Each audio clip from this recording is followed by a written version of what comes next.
Do you find yourself up late at night, just tossing and turning and just thinking about the million and one things that you have to do? At some point, that's kind of normal. We get caught up with a lot of things that we have to do in life. But for the most part, if this stuff is really keeping you up at night and you're really focused on the negatives and just really stressing about it, then this video is for you. I've been there and I know so many women out there struggle with this because we have a lot going on. Trust me, I get it. So in this video, I'm going to be discussing some ways on how to overcome worrying and stressing and just overthinking so that you can get the inner peace that you deserve.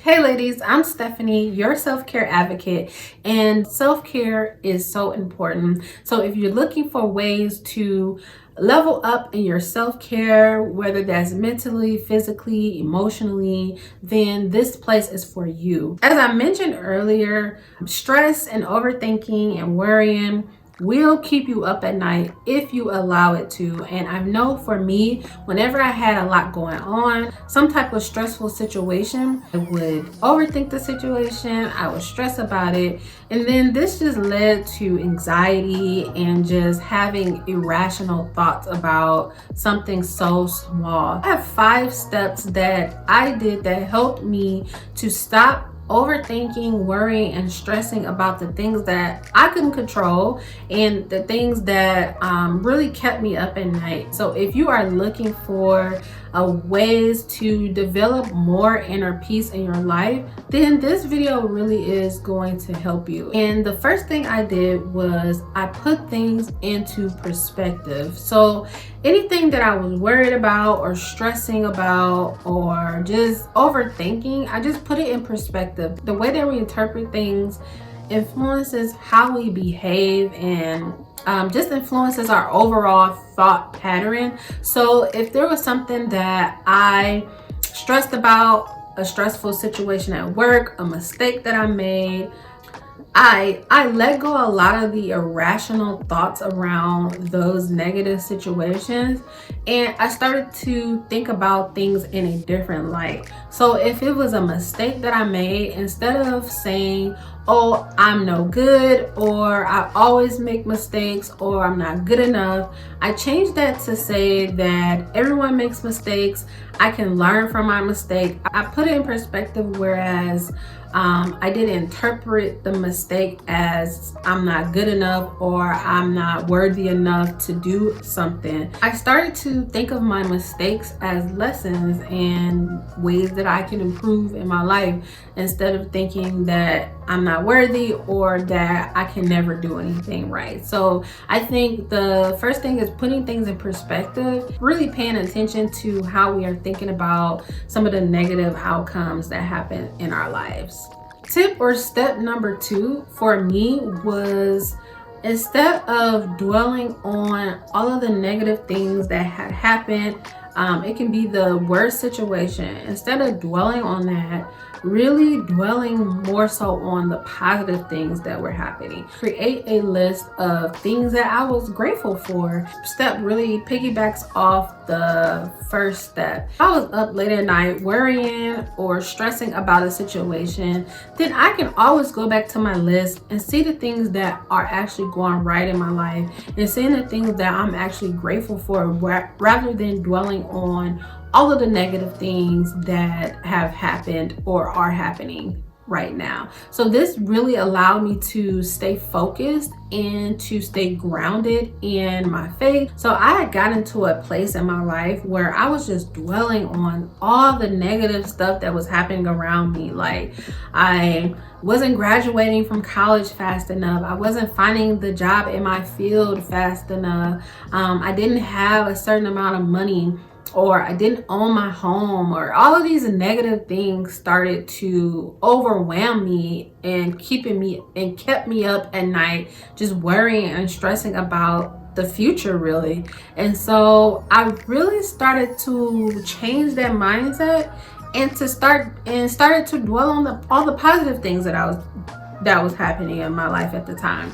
Whether it's I had the opportunity to go to school, or really being grateful for the home that I had at the time, or the car that I had at the time. I think that dwelling on the positive things rather than the negative things really helped me to create a lot of peace in my life, and not just around me, but a lot of inner peace with myself. So tip number 3 is to realize that none of us can predict or dictate the outcome of our future. Or we get into this mentality that we need to control every single thing in our life. And once we lose that control, then that's when the stress and the worry and the overthinking come in, because we don't have control over those things anymore.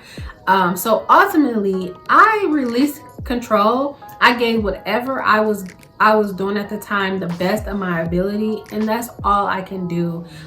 Yes, again, you could put that in and hope for the best, but sometimes things just don't happen and come out the way that we plan. And so I got into this mindset, whereas I'm gonna put my best foot forward, and whatever comes out of that is for me. Just really thinking of it as whatever is for me is for me, not trying to control every single thing in my life, because I'm not God and I'm not able to control my future or the outcome, but just putting my best foot forward. So I want to put a pause here and invite you to join my Facebook group. The link is down in the description box below. It's a private online community on Facebook full of ambitious women looking to find that work-life balance. We have women who are business owners, who have booming careers, and also want to be that mom and wife at home and take care of the home. And sometimes it gets hard. I feel like society tries to tell us that we can't have it all and we can't have it both. And I feel like you can if you have the correct balance. And so this group is a really a positive and uplifting community of women who want it all and who want to have it all in the right way, and to create that balance in her life so that she can be the boss in her business and in her career, but also come home and take care of the home and be there for her husband and her kids as she wants to.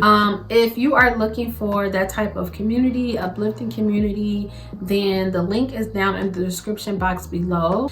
And it's just a great community to network and feel empowered by other working women. So the fourth thing that I did was examine my thoughts. So I'm always the one who, if I'm thinking about something, if I had to have a thought about it, I'm always examining and asking myself why am I thinking that, or why am I thinking like this, or why do I have this irrational thought about a situation or a person or my surroundings or whatever. So I'm always asking myself why. And with me doing this allows me to really get to the root problem of my thought processes so that I can cut it off there. So if these thought patterns are stressing and over worrying, overthinking continues to happen, then it's time to really examine the root cause of those thoughts, and so that you won't have those thoughts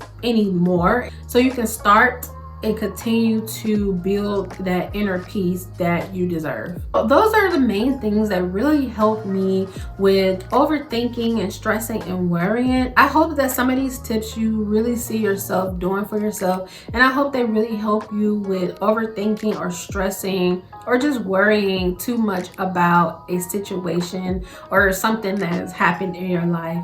Please don't forget to like this video if it was helpful to you, and also share this video with someone you think it may help.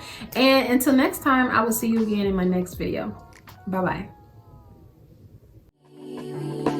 Mom and dad's only daughter, do I make you proud?